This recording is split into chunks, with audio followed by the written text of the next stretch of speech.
नमस्कार दोस्तों, स्वागत है आपका मेरे चैनल कॉमिक्स लाइफ में। शुरू करते हैं सुरेंद्र मोहन पाठक जी द्वारा लिखा गया सुधीर सीरीज का एक और मज़ेदार उपन्यास गोली की आवाज़। मैं कनॉट प्लेस पहुंचा। वहां स्टैंडर्ड में मैं अपने एक संभावित क्लाइंट से मिलने वाला था। वह संभावित क्लाइंट एक स्त्री थी जिसने मेरे ऑफिस में फ़ोन करके मुझे वहां बुलाया था। वह मेरे ऑफिस में क्यों नहीं आ सकती, इसकी कोई वजह उसने नहीं बताई थी। मैंने भी वजह जानने पर कोई विशेष जोर नहीं दिया था, क्योंकि एक तो मैं बिना किसी काम धाम के खाली बैठा था और दूसरे फ़ोन करने वाली की आवाज़ इतनी दिलकश थी कि मैं फ़ौरन से पेशतर आवाज़ वाली के जिस्म के जोग्राफिया की कल्पना करने लगा था। हालांकि यह कतई ज़रूरी नहीं था कि जिसकी आवाज़ खूबसूरत हो वह खुद भी खूबसूरत हो, और फिर खूबसूरती का जो रिश्ता उम्र से होता है, आवाज़ के दम पर उसके बारे में कोई पक्की राय कायम कर पाना मुमकिन नहीं होता। योर्स ट्रूली की निगाह में औरत के सुंदर लगने में और उसके सुंदर होने में 20 साल और 20 किलो का फर्क होता है।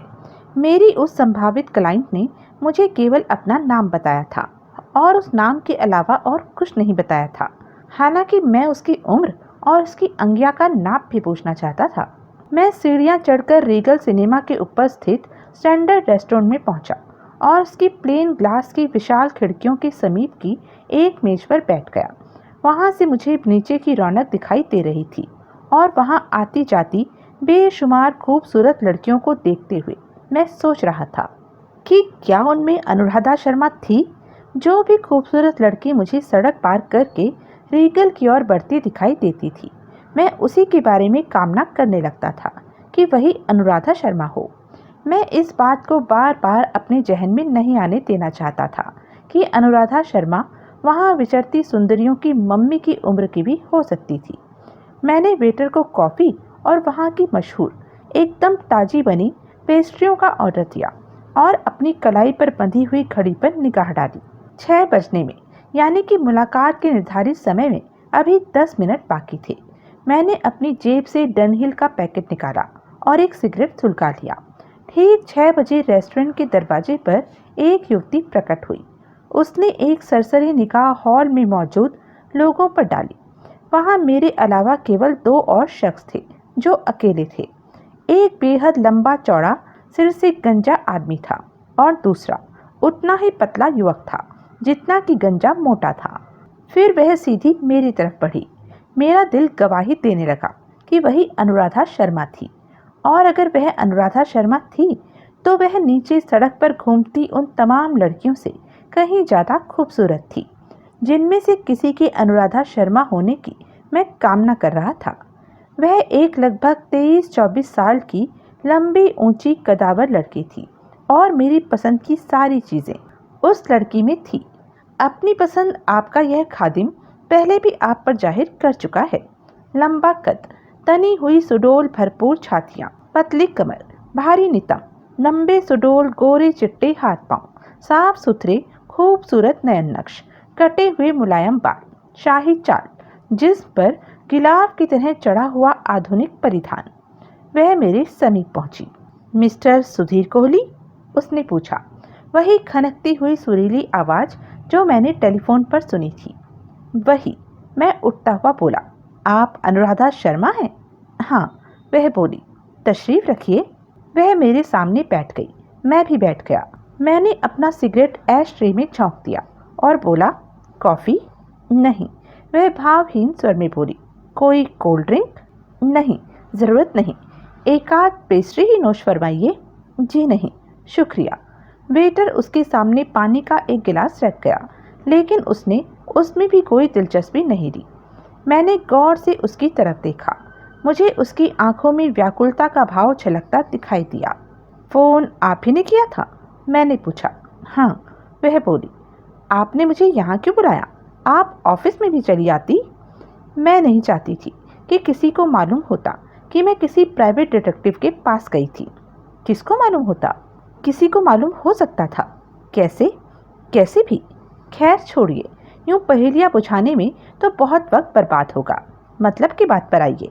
बात बहुत महत्वपूर्ण है। अच्छा, और ख़तरनाक भी। मैं सुन रहा हूँ। बात सुनिए। आपकी फीस क्या है? 100 रुपये रोज जमा खर्चे, कम से कम 500 रुपये एडवांस। मुझे मंजूर है, जानकर खुशी हुई। वह खामोश रही। आप मुझे कुछ बताने जा रही थी। फिर उसने एक व्याकुल निगाह सारे रेस्टोरेंट में फिराई और फिर बोली, यहाँ नहीं तो? गंभीर वार्तालाप के लिए यह मुझे मुनासिब जगह नहीं लग रही। कमाल है। तो फिर आपने मुझे यहाँ बुलाया क्यों? क्योंकि मैं आपके ऑफिस में नहीं आना चाहती थी और मैंने आपको कहीं तो बुलाना ही था, लेकिन यहाँ से चलो। मैंने रेस्टोरेंट में मौजूद चंद लोगों पर निगाह फिराई और फिर बोला, मुझे तो नहीं लगता कि यहाँ मौजूद किसी आदमी की दिलचस्पी आप में हो। फिर भी यहाँ से चलो। आप यहाँ मौजूद किसी शख्स को जानती पहचानती हैं? नहीं, लेकिन कोई मुझे जानता पहचानता हो सकता है। फिर भी आपने मुझे यहाँ बुलाया। अब इस बात का पीछा छोड़िए कोहली साहब, समझ लीजिए मुझसे गलती हो गई। अब हिलिए तो बेहतर। मैंने बिल चुकाया और उठकर उसके साथ हो लिया। रेस्टोरेंट से बाहर आ मैंने उसकी अपनी ओर बाली बाह को कोहनी के पास से थाम लिया। उसने ऐतराज नहीं किया। सीढ़ियों पर पहुंचने तक मैंने अपना वही हाथ उसकी कोहनी से हटाकर उसकी पतली कमर में डाल दिया। वह फौरन छिटक कर मेरे से अलग हट गई। मैंने बुरा न माना। उस जैसी खूबसूरत लड़की को अपना भाव बढ़ाने का पूरा अधिकार था। हम सड़क पर पहुंचे। उसने समीप से गुजरती एक टैक्सी को रोका। हम उस पर सवार हो गए। उसने टैक्सी ड्राइवर को गोल मार्केट चलने का आदेश दिया। टैक्सी आगे बढ़ी। मैंने एक बार घूमकर पीछे सड़क पर देखा। मुझे सड़क पर वह लंबा चौड़ा गंजा आदमी दिखाई दिया जो मैंने ऊपर रेस्टोरेंट में देखा था, लेकिन उसका ध्यान हमारी टैक्सी की ओर नहीं था। गोल मार्केट में मेरा घर है, उसने बताया, जहां मैं अकेली रहती हूं। वहां बैठकर इत्मीनान से बातें हो सकेंगी। आप मुझे सीधे वहीं बुला लेती। मैं बोला, एक ही बात है, दोनों जगहों में फासला ही कितना है। ठीक है, वैसे मुझे भी आपके घर की तन्हाई में बैठकर वार्तालाप करने में ज़्यादा मजा आएगा। वो तन्हाई सिर्फ वार्तालाप के लिए ही है, वह चेतावनी भरे स्वर में बोली। मैं हंसा। वह खिड़की से बाहर देखने लगी। मैंने अपना एक हाथ उसकी अपनी ओर की जांघ पर रख दिया। वह खिड़की से बाहर ही देखती रही। मैंने खुद ही उसकी जांघ पर से हाथ उठा लिया। नौजवान जिस्म पर ऐसी दस्तक देने का क्या फ़ायदा जिसका आगे से जवाब हासिल न हो। टैक्सी गोल मार्केट पहुंची। उसने एक 4 मंजिली इमारत के सामने टैक्सी रुकवाई। हम दोनों टैक्सी से बाहर निकले। फिर उसी ने टैक्सी का भाड़ा चुकाया। हम इमारत में दाखिल हुए। इमारत में लिफ्ट थी, लेकिन वह सीढ़ियों की तरफ बढ़ी। हम पहली मंजिल पर पहुंचे। वहां एक दरवाजे का ताला उसने चाबी लगाकर खोला और भीतर दाखिल हुई। मैं चौखट पर ही ठिठक गया। घबराओ नहीं, वह तनिक व्यंग्यपूर्ण स्वर में बोली। तुम्हारे सिर पर डंडा मारने के लिए भीतर कोई नहीं बैठा। यह जो पति नाम का ऊंट होता है ना, मैं बोला, इसका पता नहीं लगता कि वह किस करवट बैठेगा। मैं विवाहित नहीं हूँ। जानकर खुशी हुई। तुम्हारी जैसी खूबसूरत लड़की को विवाहित होना ही नहीं चाहिए। मैं भीतर दाखिल होता हुआ बोला। उसने बिजली के कुछ स्विच ऑन किए और बोली, क्यों? खूबसूरत औरत का दर्जा ताजमहल जैसा होता है। उसकी खूबसूरती का आनंद देने का हक हर किसी को होना चाहिए। पति नाम का कोई सांप उसका मालिक बनकर उसकी छाती पर जमकर बैठ जाए, यह मुनासिब बात नहीं। मैं इतनी खूबसूरत नहीं। हर खूबसूरत लड़की यही कहती है। वह हंसी। मैंने अपने आप को बड़ी नफासत से सजे हुए ड्राइंग रूम में पाया। उसने फ्लैट का मुख्य द्वार भीतर से बंद कर लिया और बोली, बैठो। शुक्रिया, मैं बोला और एक सोफे पर ठेर हो गया। पतियों के बड़े खिलाफ मालूम होते हो तुम, वह मेरे समीप बैठती हुई बोली। इसलिए क्योंकि वे होते ही बड़े विचित्र जीव हैं, मैं बोला। पति ने खुद चाहे सालों से अपनी बीवी को गले न लगाया हो, लेकिन वो ऐसे आदमी को गोली मारने पर उतारू हो जाता है जिसे वह अपनी बीवी को गले लगाता देख लेता है। तुम शादीशुदा हो? कभी था, अब नहीं हूँ।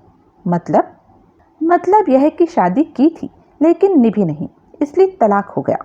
कमाल है, इतनी छोटी सी उम्र में तुम शादी करके तलाक भी ले चुके हो। हाँ, दोबारा शादी करोगे? हरगिज़ नहीं। जो बेवकूफ़ी मैं एक बार कर चुका हूँ उसे दोबारा दोहराऊं तो समझ लेना कि मेरे से बड़ा अक्ल का अंधा इस दुनिया में नहीं होगा। विवाहित जीवन के बड़े कड़वे तजुर्बे हुए मालूम होते हैं तुम्हें। हाँ, रखा क्या है विवाहित जीवन में? Face to face for 10 minutes, back to back for rest of the night, that's married life for you. पहले तो बात उसकी समझ में न आई, लेकिन जब समझ आई तो वह बड़ी जोर से हंसी। मर्द तो उल्लू का पट्टा होता है जो किसी एक औरत के साथ अपनी सारी जिंदगी की डोर बांधकर अपनी ऐसी तैसी करवा लेता है।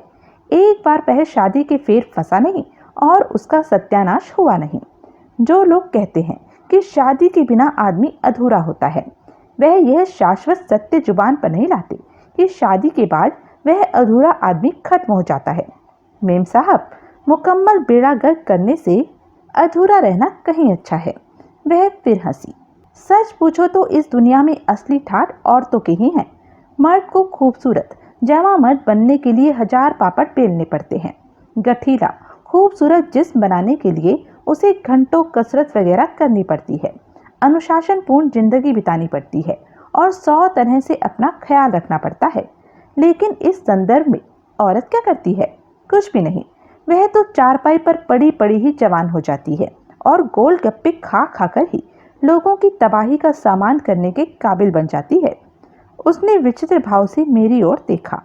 औरत को हमेशा बड़े फूंदने लगाए जाते हैं और उसकी मामूली उपलब्धियों को भी अहमियत दी जाती है, लेकिन मर्द के बड़े बड़े कामों को भी यह कहकर खातिर में नहीं लाया जाता कि ठीक है, फला काम कर भी लिया तो कौन सा तीर मार लिया।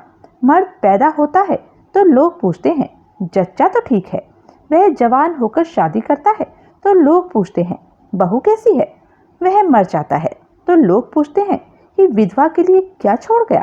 लेकिन इसके बावजूद औरत हमेशा मर्द पर निर्भर है। वह गंभीरता से बोली, बचपन में बाप पर, जवानी में पति पर और बुढ़ापे में औलाद पर। लेकिन उस निर्भरता से लाभ तो उसी का है जिन कामों के लिए मर्द 1000 तरह के पापड़ बेलता है। औरत के वे काम अनायास ही हो जाते हैं। बाय द वे, बीवी कैसी थी तुम्हारी? अच्छी थी, लेकिन वह किस्सा फिर कभी। तुम मतलब की बात पर आओ। वह सोचने लगी। मैंने बड़े सब्र से अपना डनहिल का पैकेट निकालकर एक सिगरेट सुलगा लिया और उसके बोलने की प्रतीक्षा करने लगा। मिस्टर कोहली, अंत में वह गंभीर स्वर में बोली, मतलब की बात एक बहुत बड़ी रकम से ताल्लुक रखती है। अगर मैं होशियारी से काम ले सकूं, तो उसका एक काफ़ी मोटा हिस्सा मेरे हाथ में भी आ सकता है। कैसी रकम?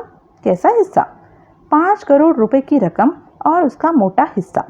अगर इस रकम का 10% भी मेरे हाथ लग जाए तो जिंदगी बन जाए। और वो 10% हासिल करने के लिए तुम्हें मेरी मदद दरकार है। हाँ, किस्सा क्या है? बताती हूँ। बताने के लिए ही तुम्हें यहाँ लाई हूँ। मिस्टर कोहली, मैं अकेली कुछ नहीं कर सकती। वह रकम हासिल करने के लिए मुझे तुम्हारी मदद दरकार है। मेरी मदद करो। बदले में जो कुछ हासिल होगा उसमें मैं तुम्हारे साथ हिस्सा बांटने को तैयार हूँ। क्या हिस्सा दोगे मुझे? जो तुम चाहोगे। मैंने सिगरेट मेज पर पड़ी ऐश ट्रे में छोंक दिया और उसे अपनी बाहों में भर लिया। इस बार उसने न केवल ऐतराज नहीं किया, बल्कि वह भी बड़ी आतुरता जताती हुई मेरे साथ लिपट गई। मैंने बड़े उतावलेपन से उसके तपते हुए होठों पर अपने होठ रख दिए। उसके नौजवान जिस्म से उठती हुई सौंधी सौंधी खुशबू मेरे दिलो दिमाग पर हावी होती जा रही थी। जवान औरत की संगत और तेज बुखार में कोई फर्क नहीं होता। दोनों ही हालात में इंसान बुरी तरह छटपटाता है, जैसे उस वक्त मैं छटपटा रहा था। मैं पागल हो गया।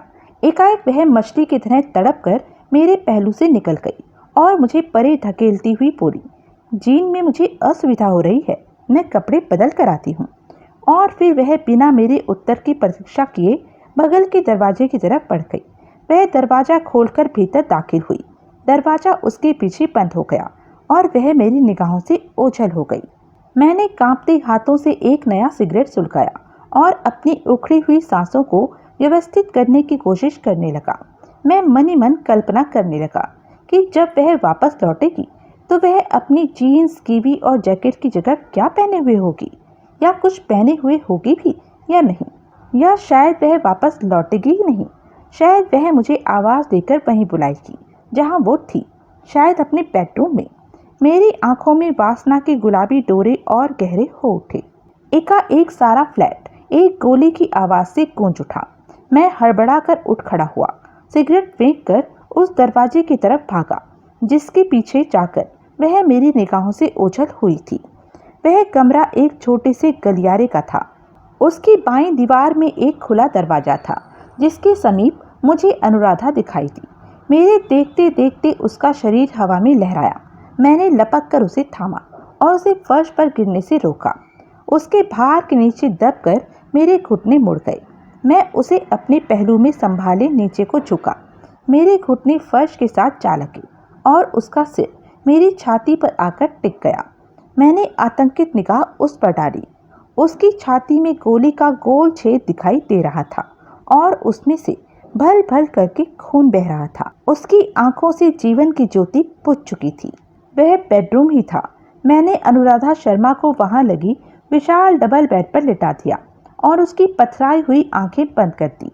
अभी एक क्षण पहले जिस खूबसूरत नौजवान जिस्म की लालसा मेरे तन बदन में आग लगा रही थी, उसे अब देखते रह पाना भी मुझे नागवार गुजर रहा था। मैंने उसकी तरफ से पीठ फेर ली। बेडरूम के प्रवेश द्वार के सामने की दीवार पर लगे एक शिकंजे में वह रिवॉल्वर कसी हुई थी जिसने अनुराधा की जान ली थी। रिवॉल्वर की नाल का रुख सीधे बेडरूम के उस दरवाजे की ओर था जिसे खोलकर अनुराधा ने भीतर दाखिल होने की कोशिश की थी। रिवॉल्वर के ट्रिगर के साथ एक डोरी बंधी हुई थी जो रिवॉल्वर के पीछे दीवार में लगे एक हुक में से होती हुई दरवाजे तक पहुंची थी और उसके पृष्ठभाग से बंधी हुई थी। प्रत्यक्षता अनुराधा के दरवाजा खोलने की कोशिश करते ही डोरी खिंच गई थी। फिर डोरी के दूसरे सिरे पर बंधा रिवॉल्वर का ट्रिगर खिंचा था और गोली चल गई थी। पता नहीं किसने उसके लिए वहां वह मौत का फंदा तैयार किया था। बेडरूम के एक कोने में एक टेलीफोन पड़ा था। मैं उसके समीप पहुंचा। पुलिस को फोन करने की नीयत से उसका रिसीवर उठाने के लिए मैंने उसकी तरफ हाथ बढ़ाया ही था कि एकाएक टेलीफोन की घंटी बज उठी। फ्लैट में उस वक्त के भारी सन्नाटे में घंटी की आवाज यूं गूंजी कि मैं चीखे बिना न रह सका। मैं कुछ क्षण टेलीफोन के पास ठिठका खड़ा रहा। फिर मैंने हाथ बढ़ाकर रिसीवर उठाया और उसे कान से लगा लिया। मेरे कान में किसी की भारी सांसों की आवाज पड़ी और फिर कोई भारी आवाज में बोला, अनुराधा, अनुराधा बोल रही हो? नहीं, मैं कठिन स्वर में बोला। ओहो, वह हंसा। यह तो जासूस बोल रहा है। क्यों पट्टे, फंस गया ना? छोकरी की लाश के पास अपनी मौजूदगी की क्या सफाई देगा बेटा? वह निश्चय ही हत्यारा बोल रहा था। इतनी जल्दी और किसे मालूम हो सकता था कि अनुराधा मर चुकी थी? हरामजादे, मैं दांत पीसकर बोला, मैं तेरा खून कर दूंगा। अभी तो अपनी जान की फिक्र कर बेटा। मैं खामोश रहा। सुन रहा है बे? मैंने उसे एक गंदी गाली दी। जासूस के बच्चे, उत्तर में वह बोला, अगर अपनी खैरियत चाहता है तो इस बखेड़े से दूर रहना। दूसरे के फटे में टांग अड़ाने का अंजाम बुरा हो सकता है, बहुत बुरा। फिर लाइन कट गई। मैं कुछ क्षण अनिश्चित सा हाथ में रिसीवर थामे खड़ा रहा। फिर मैंने 100 नंबर डायल किया। दूसरी ओर से आवाज आते ही मैंने अपना परिचय दिया और अनुराधा के कत्ल के बारे में बता दिया। उत्तर में मुझे आदेश मिला कि मैं वहीं मौजूद रहूं और किसी चीज को हाथ न लगाऊं। मैंने रिसीवर क्रेडिल पर रखा और बाहर ड्राइंग रूम में आकर बैठ गया। मैंने एक सिगरेट सुलगा लिया और पुलिस के आगमन की प्रतीक्षा करने लगा। 5 मिनट बाद फ्लाइंग स्क्वाड के साथ सब इंस्पेक्टर यादव घटनास्थल पर पहुंचा। सब इंस्पेक्टर यादव देवेंद्र कुमार यादव एक लगभग 35 साल का हट्टा कट्टा नौजवान था और फ्लाइंग स्क्वाड के उस दस्ते संबंध था जो केवल कत्ल के केसों की तफ्तीश के लिए भेजा जाता था। मेरे से उसकी बनती नहीं थी। वह 2 बार मेरे हाथों जख्मी हो चुका था और एक बार मैं उसको ब्लैकमेल करके उसे हासिल हुई 20,000 रुपये की रिश्वत में से 5,000 रुपये झटक चुका था। लेकिन नगर के कुछ बड़े लोगों से दोस्ती की वजह से मैं उसके कोप का भाजन बनने से और जेल जाने से बच गया था। उसने आते ही अपने आदमियों को, फिंगरप्रिंट एक्सपर्ट को और फोटोग्राफर को काम पर लगा दिया और खुद भी उनके काम की निगरानी में इधर उधर घूमने लगा। 1 घंटा यही सिलसिला चला। उस दौरान उन लोगों के लिए जैसे मेरा अस्तित्व ही नहीं था। मैं सिगरेट पर सिगरेट फूंकता, बुरी तरह से बोर होता खामोश बैठा रहा। फिर लाश को वहां से उठवाकर पोस्टमार्टम के लिए भिजवा दिया गया। फिर मुझे मंदिर मार्ग पुलिस स्टेशन ले जाया गया। मैं जानता था कि यादव, जो मुझे नज़रअंदाज कर रहा था और मेरा बयान लेने में देर लगा रहा था, वह सब मुझे नर्वस करने का एक हथकंडा था। पुलिस स्टेशन भी उसने जानबूझकर मुझे अपने एक मातहत के साथ भेजा। वहाँ उसके उस मातहत ने मेरा बयान लिया। फिर वह मुझे एक ऑफिस नुमा कमरे में बैठा छोड़कर वहाँ से चला गया। प्रत्यक्षता वह यादव को बताने गया था कि अपने बयान में मैंने क्या कहा था। मैंने अपनी डनहिल का पैकेट का आखिरी सिगरेट सुलगा लिया। फिर बड़े ड्रामेटिक ढंग से ड्रामे के सबसे अधिक महत्वपूर्ण कैरेक्टर की तरह यादव ने कमरे में कदम रखा।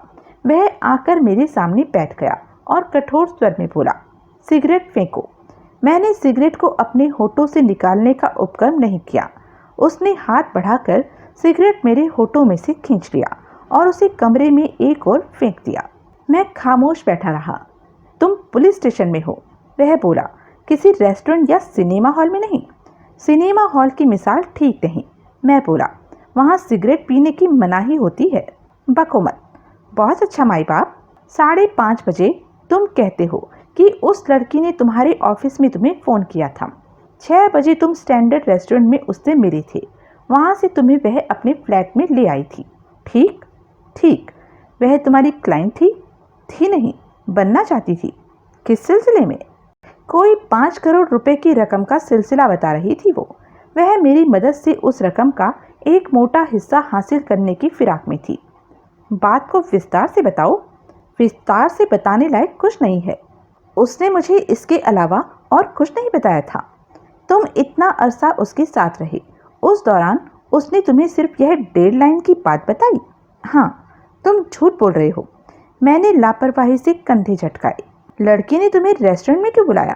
तुम्हारे ऑफिस में आकर तुमसे बात क्यों नहीं की? मुझे नहीं मालूम। और फिर वह तुम्हें अपने घर क्यों लाई?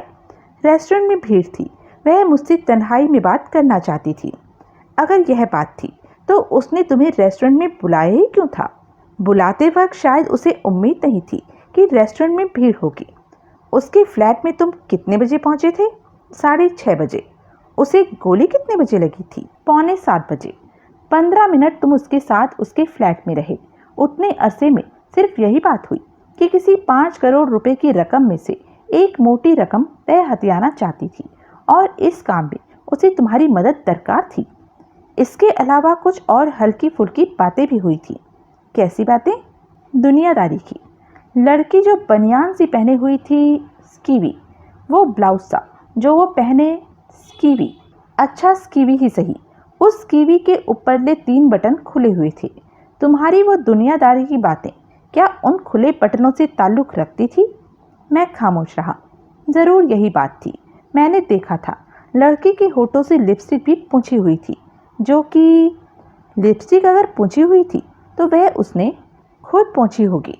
वह बेडरूम में कपड़े बदलने के इरादे से जा रही थी, इसलिए जाहिर है कि अपनी स्कीवी के बटन भी उसने खुद ही खोले होंगे।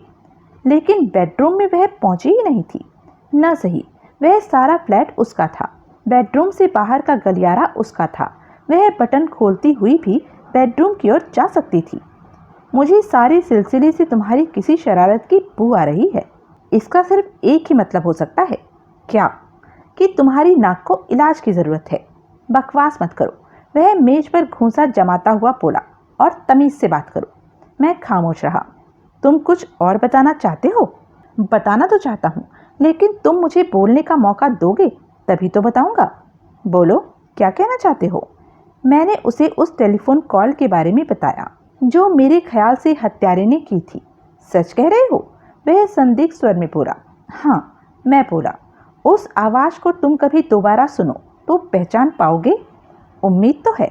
ठीक है, वह आदमी कभी तुम्हें टकरा सकता है, लेकिन तुम उसके साथ खुद ही सिर्फ फुटबॉल नहीं करोगे, तुम उसके बारे में मुझे खबर करोगे। अच्छी बात है। और इसके अलावा भी केस से ताल्लुक़ रखती कोई बात तुम्हारी जानकारी में आए तो तुम उसकी खबर फौरन पुलिस को दोगे। ज़रूर दूंगा। नहीं दूंगा तो पुलिस राजधानी में मेरा जीना हराम नहीं कर देगी। फिर बकवास। मैं खामोश रहा। उसके बाद मेरा बयान रिकॉर्ड किया गया। उसकी 4 कॉपियाँ टाइप करवाई गई और चारों पर मेरे हस्ताक्षर लिए गए। फिर मुझे वहां से रुखसत कर दिया गया। मैं बाहर सड़क पर पहुंचा और किसी सवारी की तलाश में आगे बढ़ा। मेरी फिएट कार सर्विस के लिए गई हुई थी और मैं उसके बिना बड़ी दिक्कत महसूस कर रहा था। तभी मेरे पीछे से एक काली एम्बेसडर कार मेरे समीप पहुंची और मेरे से थोड़ा आगे जाकर फुटपाथ के साथ लगकर खड़ी हो गई। नीम अंधेरे में पहले मैंने उसे टैक्सी समझा, लेकिन फिर देखा कि वह टैक्सी नहीं थी। मैं उसके बगल से गुजरकर आगे बढ़ा।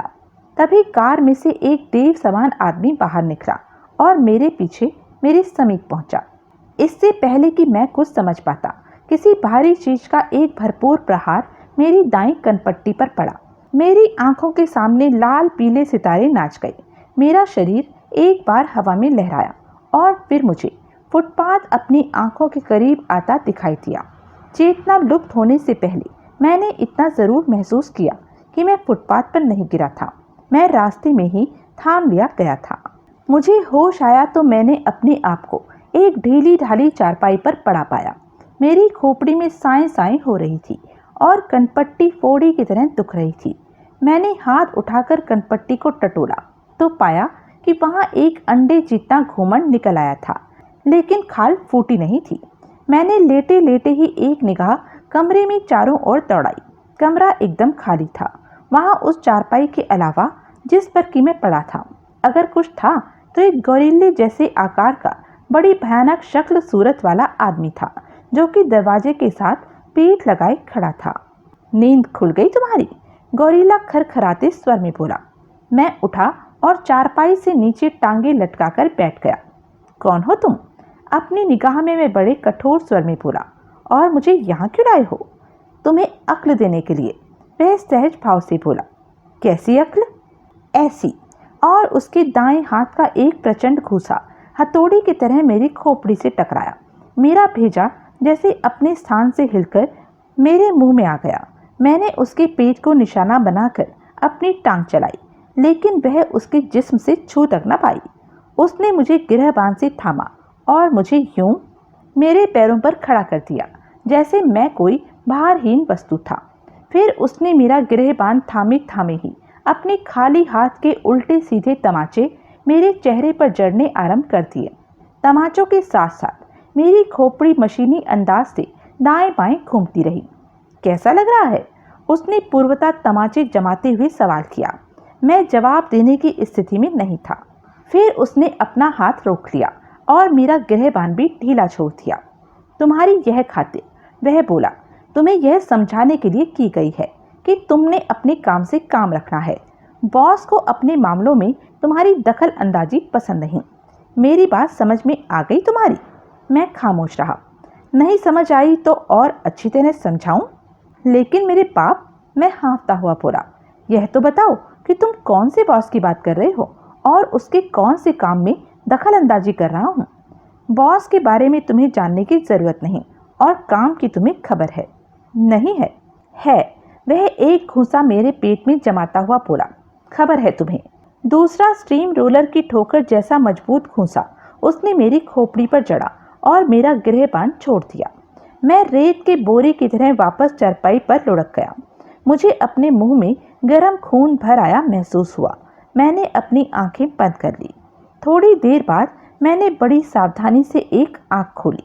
मैंने अपना दायां हाथ, जो कि उसके पैर की तरफ था और मेरे शरीर की ओट में था, धीरे से अपनी जेब में सरकाया। मेरी उंगलियां जेब में पड़े मेरे चाबियों के गुच्छे के साथ टकराई। गुच्छे को मैंने अपनी मुट्ठी में पकड़कर इस प्रकार अपनी उंगलियां बंद की कि 3 लंबी लंबी चाबियां मेरी उंगलियों से बाहर निकली रही। मैंने अपने शरीर को यूं ढीला छोड़ दिया जैसे मेरी चेतना लुप्त हो गई थी। कुछ क्षण कुछ न हुआ। फिर मुझे गोरिल्ले के भारी कदमों की अपनी ओर बढ़ती आहट सुनाई थी। मैंने अपना शरीर निश्चेष पड़ा रहने दिया। फिर उसकी बदबूदार सांसें मेरे चेहरे से टकराई। प्रत्यक्षता वह मेरा मुआयना कर रहा था कि मैं सचमुच बेहोश था या बहाना बना रहा था। मैंने बिजली की फुर्ती से अपने चाबियों वाले हाथ का प्रहार उसके चेहरे पर किया।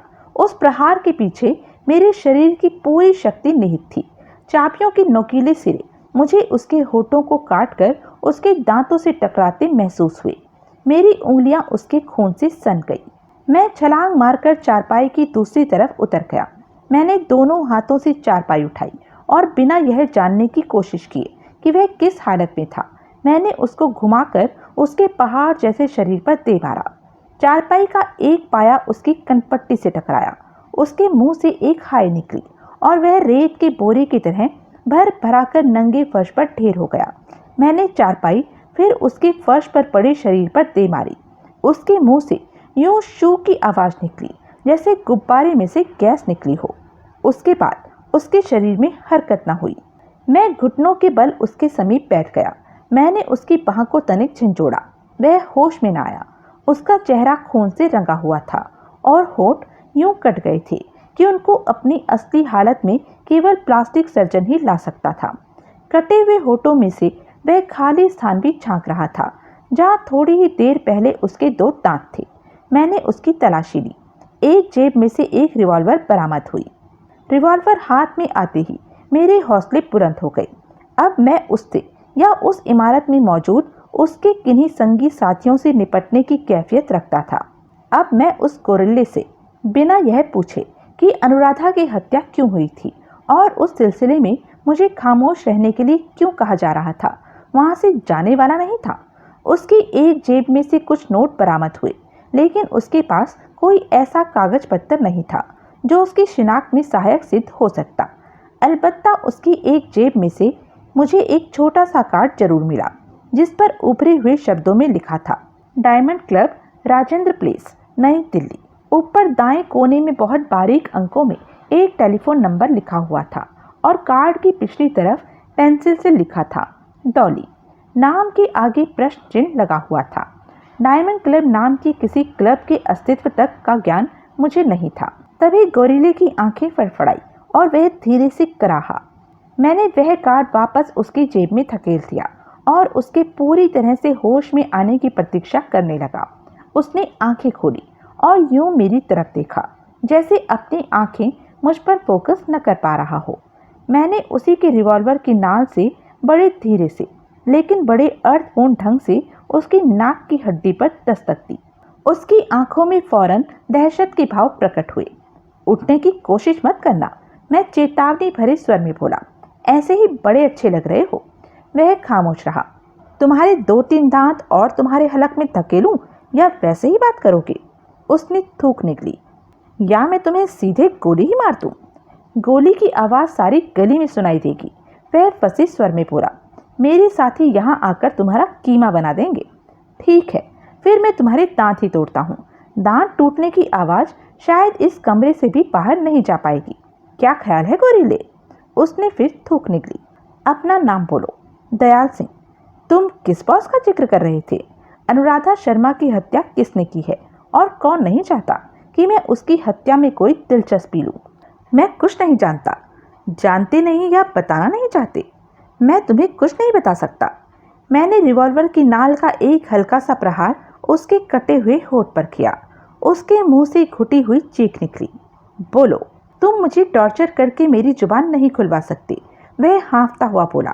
मेरी जुबान खोलना मेरी मौत का फरमान होगा, इसलिए तुम्हारे हाथों तकलीफ सह लेना मुझे सस्ता सौदा मालूम होता है। बात उसने निहायत संजीदगी से कही थी और खुद मैं भी उसको टॉर्चर करने का कोई खास इच्छुक नहीं था। मैं सोचने लगा, शायद पुलिस तुम्हारी जुबान खुलवा सके। मैं बोला। उसके कटे हुए होठों पर एक फीकी मुस्कुराहट आई। ओके, मैं उठ खड़ा हुआ। मत बताओ कुछ भी, लेकिन एक बात तो बता दो, इस बात का तो तुम्हारे बॉस से कोई ताल्लुक भी नहीं है। कौन सी बात? अनुराधा शर्मा की हत्या किसने की? उसके बेडरूम में वह रिवॉल्वर किसने फिट की थी जिसकी गोली ने उसकी जान ली थी? मुझे नहीं मालूम। तुमने तो ऐसा नहीं किया था? नहीं, कसम है मुझे दुर्गा भवानी की। लेकिन तुम्हें? तभी मुझे इमारत में कहीं सीढ़ियों पर पड़ते हुए कई जोड़ी कदमों की आहट सुनाई थी। मेरे साथी आ गए। दयाल सिंह आशापूर्ण स्वर में बोला। मैं कमरे से बाहर निकल आया। मैंने दरवाजा बंद करके उसे बाहर से कुंडी लगा दी। मैं उस वक्त एक लंबे गलियारे में था। उसके सिर पर वो सीढ़ियाँ थी जिन पर वे ऊपर आते कदमों की आहट मिल रही थी। मैं भागकर सीढ़ियों की दहाने के समीप पहुंचा। वहां एक दरवाजा था। मैंने खोला तो पाया वह सामान रखने के काम आने वाली एक अलमारी थी। मैं उसके भीतर घुस गया और उसका दरवाजा इस प्रकार भिड़का लिया कि एक पतली सी झिर्री उसके पल्लों के बीच बनी रहे। मैंने उसमें आंख लगा दी। आगे पीछे चलते हुए 5-6 आदमी मेरे सामने से गुजरे। इतने आदमियों का मैं रिवॉल्वर होते हुए भी मुकाबला नहीं कर सकता था। मैंने वहां से भाग निकलने में ही अपना कल्याण समझा। जब मुझे लगा कि वे गलियारे के परले सिरे पर पहुंच गए थे तो मैं अलमारी से बाहर निकला। मैंने देखा सबकी मेरी तरफ पीठ थी। मैं चुपचाप सीढ़ियां उतरने लगा। रिवॉल्वर मैंने अपने हाथ में थामी हुई थी और उनके किसी और संगी साथी से किसी अप्रत्याशित मुलाकात के लिए मैं तैयार था, लेकिन मुझे कोई न मिला। मैं चुपचाप इमारत से निकलकर बाहर सड़क पर आ गया। सड़क सुनसान पड़ी थी। वहां कोई कार भी दिखाई नहीं दे रही थी। प्रत्यक्षता वे लोग या तो अपनी कार कहीं और खड़ी करके आए थे या टैक्सी या बस पर वहां पहुंचे थे। मैं दबे पांव चलता हुआ सड़क पर आगे बढ़ा। अभी तक मुझे यह नहीं मालूम था कि मैं दिल्ली के कौन से इलाके में था या दिल्ली में था भी या नहीं। तभी मुझे अपने पीछे से कई भागते कदमों की आहट सुनाई दी। मैंने घबराकर पीछे देखा। उसी मकान में से कई आदमी बाहर निकल आए थे और मेरे पीछे भाग रहे थे। मैंने रिवॉल्वर का रुख उनकी ओर करके 2 बार घोड़ा दबाया। 2 फायर हुए। वे ठिठक गए। मैंने फिर घोड़ा दबाया। केवल एक क्लिक की आवाज हुई। खामोशी के उस आलम में वह क्लिक की आवाज बड़े जोर से गूंजी। मैंने बौखलाकर 2-3 बार घोड़ा खींचा, लेकिन नतीजा सिफर। रिवॉल्वर में शायद 2 ही गोलियां थी। मैंने रिवॉल्वर सड़क पर फेंक दी और घूमकर भागा। वे लोग फिर मेरे पीछे भागे। गली से निकलने पर मैंने महसूस किया कि मैं ईस्ट पटेल नगर में राजेंद्र प्लेस के पहलू में था। राजेंद्र प्लेस का लैंडमार्क विशाल विक्रम टावर मुझे दूर से दिखाई दे रहा था। मैं दाईं ओर भागा। उधर मेन रोड थी और उतनी रात में भी वहां आवाजाही थी। मेरे पीछे भागते कदमों की आवाज करीब होती जा रही थी। मुझे उनसे पहले मेन रोड पर पहुंच पाना संभव नहीं लग रहा था। तभी एक कार मेरे समीप आकर रुकी। कार का मेरी ओर का दरवाजा खुला और उसके भीतर से आता एक तीखा स्त्री स्वर मेरे कानों में पड़ा। कार में आ जाओ, जल्दी करो। उसे खुदाई मदद समझकर मैं फौरन कार में सवार हो गया। कार तोप से छूटे गोले की तरह आगे भागी। मैंने घूमकर पीछे देखा। मेरे पीछे लगे बदमाश सड़क के बीचों बीच छिटके हुए थे। प्रत्यक्षता उनको उस कार का पीछे करने का कोई साधन तुरंत उपलब्ध नहीं था। फिर मैंने गर्दन घुमाकर स्टीयरिंग व्हील के पीछे बैठी लड़की पर निगाह डाली। उस लड़की की सूरत मैंने अपनी जिंदगी में पहले कभी नहीं देखी थी। वह कोई विलायती कार थी जो बिना आवाज किए, बिना हिचकोले खाए सड़क पर भाग रही थी। मैंने एक बार फिर गौर से उसे देखा। वह अनुराधा शर्मा से उम्र में जरा बड़ी, लेकिन उसी जैसी डेनिम की स्कर्ट पहनी थी। स्कर्ट उसके घुटनों से ऊपर चढ़ी हुई थी और उसकी रेशम जैसी मुलायम गोरी जांघों का पर्याप्त भाग साफ झलक रहा था। लेकिन अनुराधा की तरह उसकी जांघ पर अपना हाथ रखने का मेरा जी न चाहा। कार पटेल नगर के विशाल चौराहे पर पहुंची और फिर पूसा रोड की तरफ घूमी। कार विक्रम टावर के पास से गुजरी तो मेरी निगाह उसके पीछे की सड़क पर बनी वैसी ही 3 और इमारतों पर पड़ी। उनमें से एक पर मुझे लाल रंग की रोशनियों से जगमगाता डायमंड क्लब का नियॉन साइन दिखाई दिया। मैंने सिगरेट के लिए जेब की तरफ हाथ बढ़ाया तो मुझे याद आया कि मैं अपना आखिरी सिगरेट पी चुका था और खाली पैकेट फेंक चुका था। लड़की दोबारा नहीं बोली थी। वह बड़ी दक्षता से पूसा रोड पर कार दौड़ा रही थी। फिर एकाएक वह बोली, मैंने उस काली एम्बेसडर का पीछा किया था जिसमें डालकर तुम्हें ईस्ट पटेल नगर के उस मकान में ले जाया गया था। मैंने हैरानी से उसकी तरफ देखा। मेरा नाम मीरा है, वह तनिक मुस्कुराकर बोली। मीरा खोसला। और जनाब किस नाम से जाने जाते हैं? तुम मुझे जानती हो?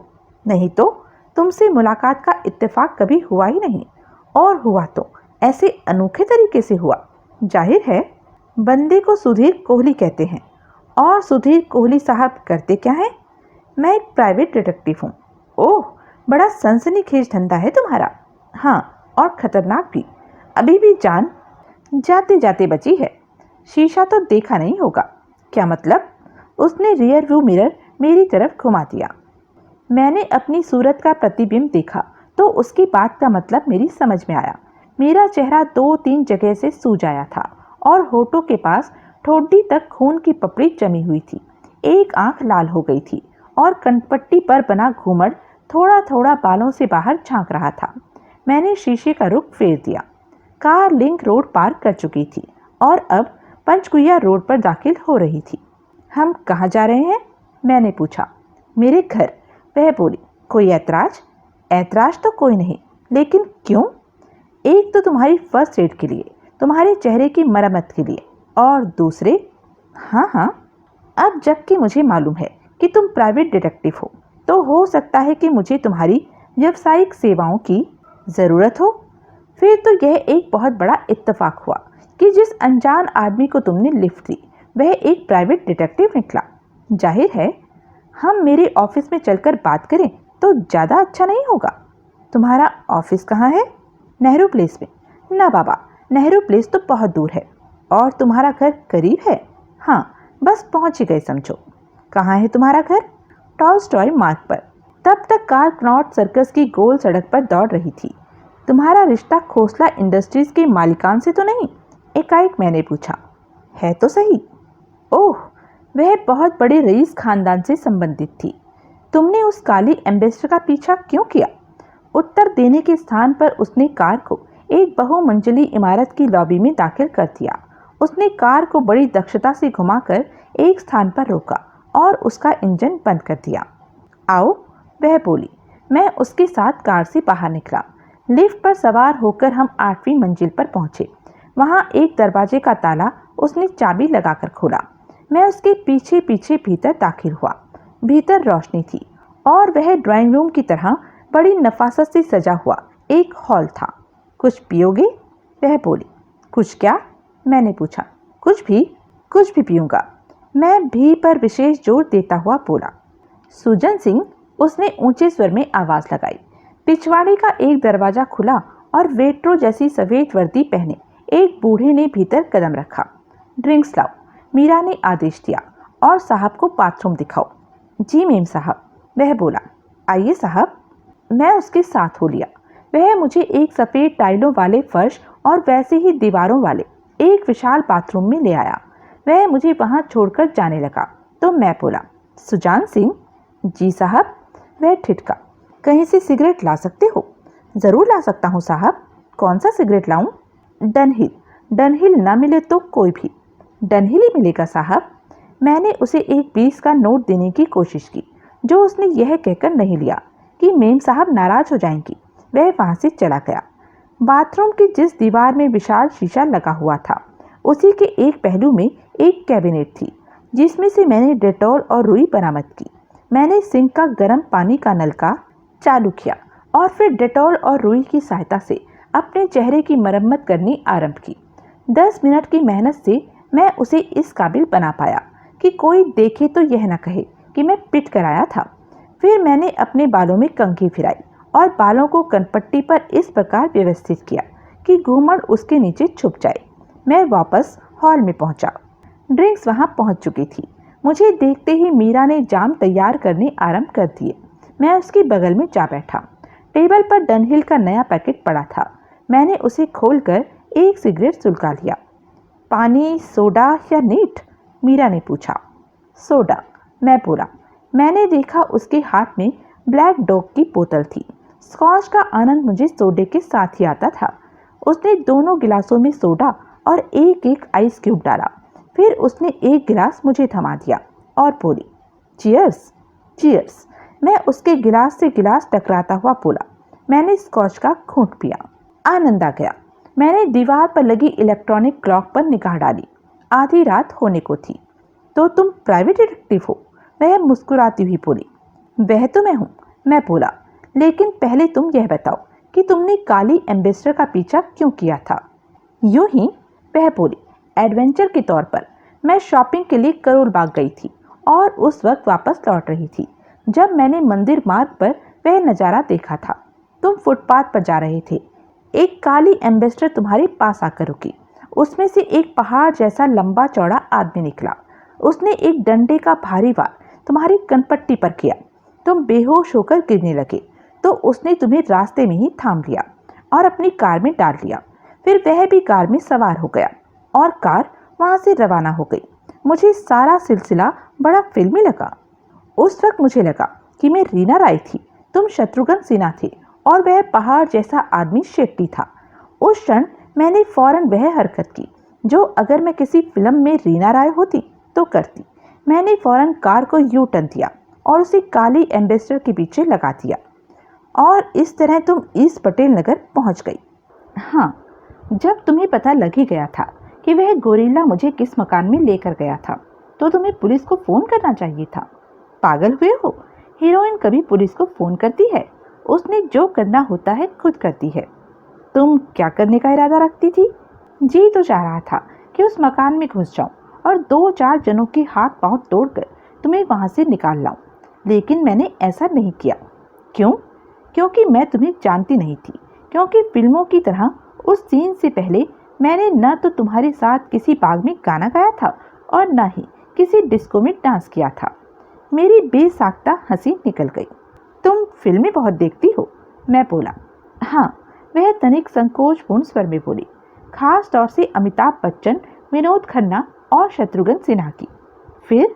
फिर काफी देर मैं यूं ही कार में बैठी रही। अंत में मुझे यही समझदारी का काम लगा कि मैं पुलिस को फोन करूं। तभी 5-6 आदमी और उस मकान में दाखिल हुए, यह देखने के लिए कि वे क्या करते थे। मैं फिर ठिठक गई, लेकिन तभी तुम मकान से बाहर निकल आए और सड़क पर आगे को चल दिए। फिर मैंने भी कार घुमाई और तुम्हारे पास पहुंच गई। मैंने गिलास नीचे रख दिया और 3 बार ताली बजाई। वह शर्माई। गिलास खाली करो। फिर उसने आदेश दिया। मैंने तुरंत आदेश का पालन किया। उसने मेरे लिए नया जाम बनाकर मुझे थमाया और बोली, अब यह तो बताओ कि किस्सा क्या था? उस हाथी जैसे आदमी ने तुम्हारे साथ ऐसा सलूक क्यों किया? एक केस था, मैं तनिक लापरवाही से बोला, जो शुरुआत से पहले ही खत्म हो गया। कुछ लोग जिन्हें मैं जानता नहीं, लगता है कि केस के साथ मुझे भी खत्म कर देना चाहते थे। आई सी, वह बोली। बहरहाल आज तुमने मेरी जान बचाई, उसके लिए शुक्रिया। वह मुस्कुराई। वैसे जो हौसला तुमने दिखाया था वह महंगा भी पड़ सकता था। कैसे? मेरी बला तुम्हारे गले भी पड़ सकती थी। जो होता देखा जाता, वह लापरवाही से बोली। अगर मुझे ऐसी परवाह होती तो मैं उस काली एम्बेसडर का पीछा ही ना करती। तुम ठीक कह रही हो, मैंने स्वीकार किया। मैं एक क्षण ठिठका और फिर बोला, तुम कह रही थी कि तुम्हें मेरी व्यावसायिक सेवाओं की जरूरत हो सकती थी? हाँ, वह तनिक संकोचपूर्ण स्वर में बोली। बाय द वे, काबिलियत के लिहाज से अपने इस धंधे में तुम्हारा दर्जा कैसा है? अंधों में काना राजा जैसा। क्या मतलब? मतलब यह है कि अगर मैं काबिल नहीं तो मुझसे ज्यादा काबिल भी कोई नहीं। ओह, वैसे आज तक मेरे किसी क्लाइंट को मुझसे शिकायत नहीं हुई। That's good. बाकी काफी कुछ काम की किस्म पर भी निर्भर करता है।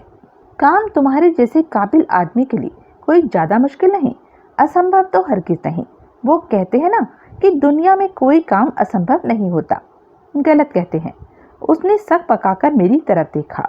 मैं दर्जनों ऐसे काम गिना सकता हूँ जिन्हें कर पाना असंभव होता है।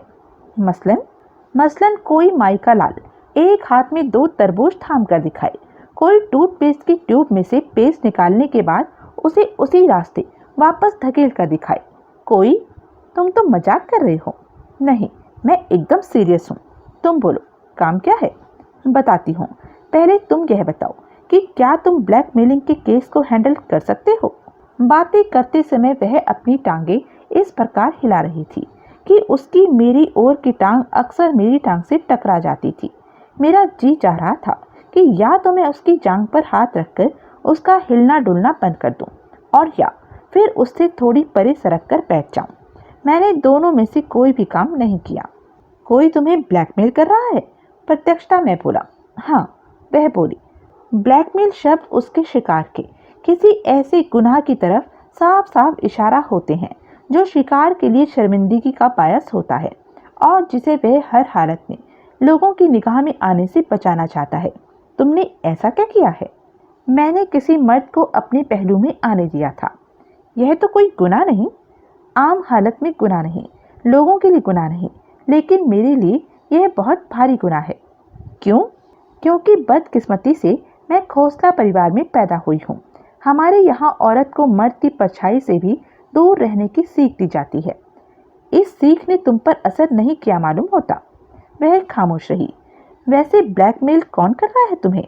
वह मर्द जिसके साथ तुम हमबिस्तर हुई थी? उसने एक बार यूं आंखें तरेर कर मेरी तरफ देखा, जैसे वह कोई बहुत सख्त बात कहने वाली हो, लेकिन फिर वह सहज स्वर में बोली, नहीं, वह बेचारा तो इस सिलसिले में मुझसे ज्यादा फिक्रमंद है। उस बेचारे का कोई नाम? गौतम बनर्जी। नाम सुना होगा तुमने उसका? सुना है। गौतम बनर्जी एक म्यूजिशियन का नाम था जो अपने 7 पीस के बैंड के साथ राजधानी के बड़े बड़े होटलों में गाता बजाता था और विलायती संगीत के प्रेमियों के दायरे में काफी हद तक प्रसिद्ध था। हुआ क्या था? मैंने पूछा। एक वीकेंड पर मैं उसके साथ आगरा गई थी। वहाँ होटल के जिस कमरे में हम ठहरे हुए थे उसमें किसी ने किसी प्रकार पहले से ही एक गुप्त कैमरा फिट किया हुआ था। वहाँ हम दोनों की तस्वीरें खींच गई। वे तस्वीरें कैसी रही होंगी यह तुम मेरे बिना बताए भी समझ सकते हो। उन तस्वीरों का लोगों की निगाह में आ जाना मेरे लिए डूब मरने का मुकाम होगा। तुम्हें उन तस्वीरों के वजूद की खबर कैसे लगी? मेरे यहाँ लौट आने के 2-3 दिन बाद एक तस्वीर मुझे डाक से मिली। साथ में एक चिट्ठी थी जिसके मुताबिक वैसी उससे कहीं ज्यादा गंदी और भी कई तस्वीरें उस भेजने वाले के पास थी। क्या मैं वो तस्वीर देख सकता हूँ? देख लेना, लेकिन अभी नहीं। यहाँ से जाती बार उसे अपने साथ ले जाना। प्रत्यक्षता वह नहीं चाहती थी उसकी कोई ऐसी वैसी तस्वीर मैं उसके सामने देखूं, जबकि मैं उसे उसके सामने ही देखने का इच्छुक था। तुम मुझसे क्या चाहती हो? मैंने पूछा। क्या यह भी बताना होगा? वह भवें उठाकर बोली। तुमने उन तमाम तस्वीरों को उनके नेगेटिवों के समेत वापस हासिल करना है और मुझे लाकर देना है। साथ ही तुम्हें मुझे यह भी आश्वासन देना होगा कि कोई नेगेटिव या उसका कोई प्रिंट तुमने अपने पास नहीं रख लिया है। मेरा यह काम कर दो मिस्टर सुधीर कोहली, बदले में मैं तुम्हें 20,000 रुपए दूंगी। आज तुमने मेरी जान बचाई है, उस वजह से मैं तो पहले ही तुम्हारा कर्जदार हूँ। मैं तो तुम्हारी कोई भी सेवा मुफ्त में करने को तैयार हूँ। क्या बात है, तुम्हें रुपया कमाना पसंद नहीं? बहुत पसंद है, लेकिन तुम्हारा कोई काम रुपए की खातिर करना एहसान फरामोशी होगी, और सुधीर कोहली में और 1000 खामियां हो, वह एहसान फरामोश नहीं। उसने बड़ी अचरज से मेरी तरफ देखा। मैंने अपना गिलास खाली करके मेज पर रख दिया। उसने बोतल की तरफ हाथ बढ़ाया तो मैंने उसे रोक दिया।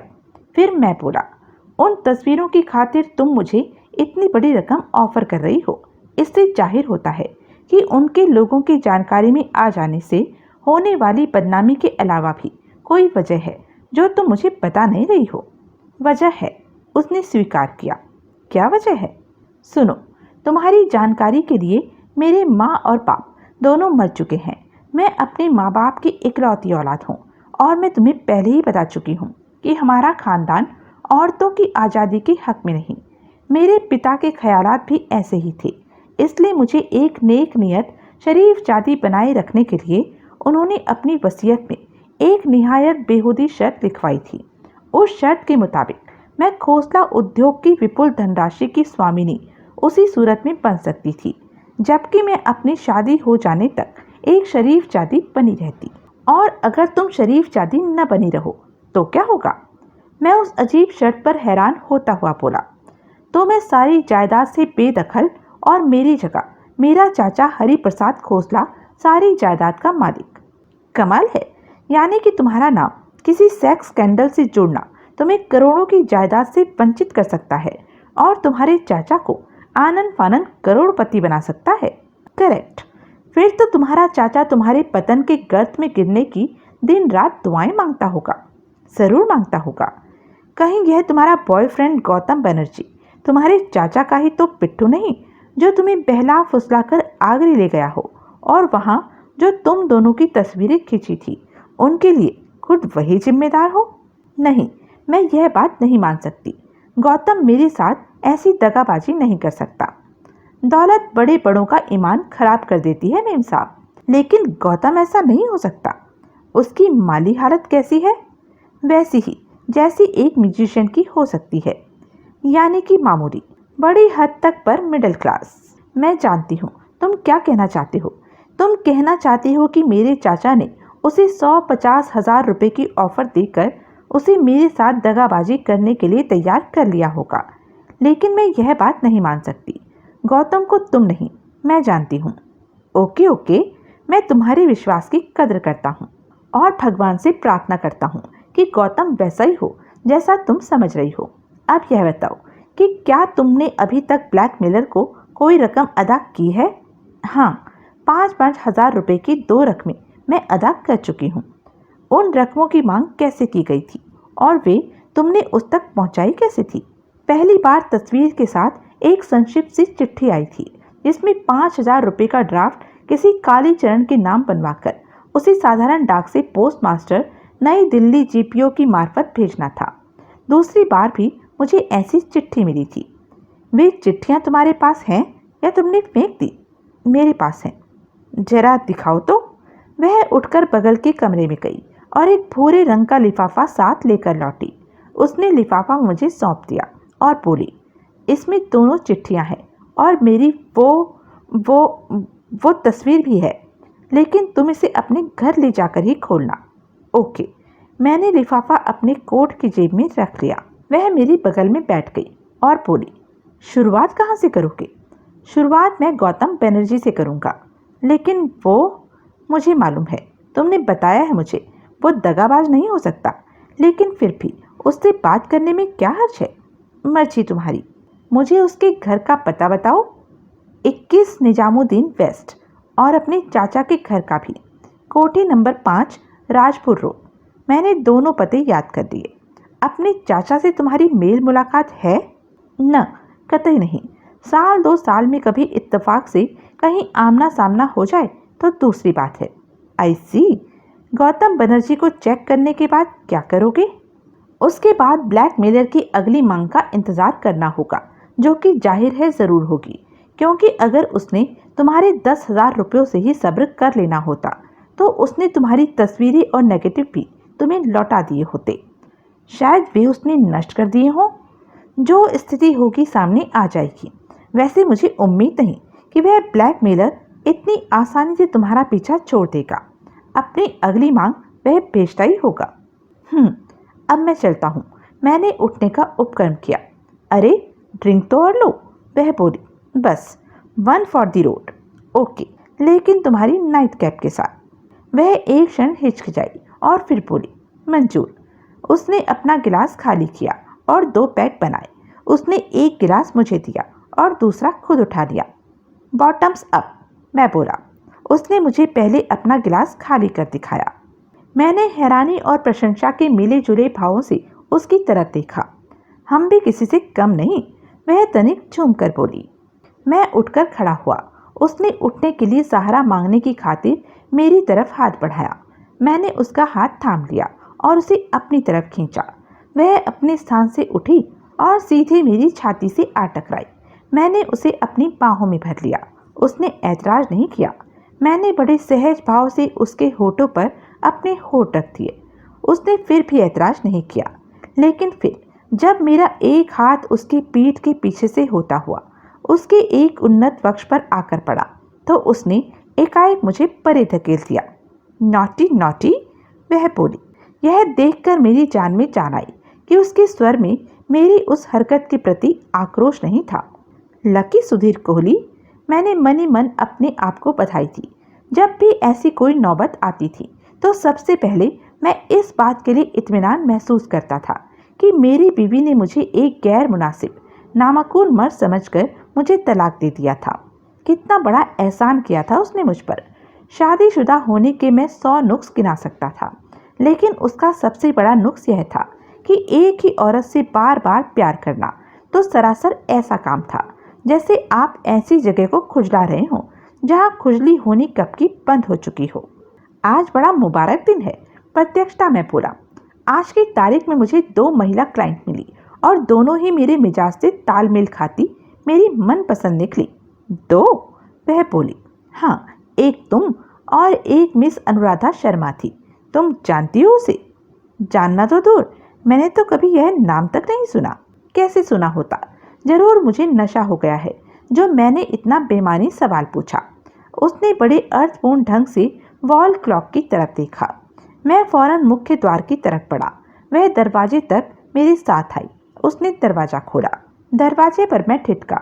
मैंने घूमकर उसे अपनी बाहों में लेने की कोशिश की, लेकिन वह मेरी पहुंच से दूर हो गई। वन फॉर द रोड, मैं बोला। गुड नाइट मिस्टर कोहली, वह बोली, और उसने मेरे मुंह पर दरवाजा बंद कर दिया। मैं लिफ्ट पर सवार होकर नीचे पहुंचा। लगभग फौरन मुझे टैक्सी मिल गई। मैं टैक्सी में सवार हुआ। टैक्सी ग्रेटर कैलाश की ओर दौड़ चली। फिर मैंने जेब से मीरा का दिया भूरा लिफाफा निकालकर उसे खोला। भीतर मौजूदा 4x6 की तस्वीर को मैंने लिफाफे से बाहर निकाला और टैक्सी की डोम लाइट में उस पर निगाह डाली। तस्वीर में एक सजे हुए बेडरूम का एक भाग अंकित था। उसमें एक विशाल पलंग के पास कैमरे की ओर मुंह किए मिस मीरा खोसला संपूर्ण नग्न अवस्था में खड़ी थी। तो यह थी अब तक की कहानी। आगे की कहानी जानने के लिए बने रहें मेरे साथ। और हाँ, मेरे चैनल को लाइक, शेयर और सब्सक्राइब करना ना भूलें। और कमेंट करके ज़रूर बताएं कि यह वीडियो आपको कैसा लगा। धन्यवाद।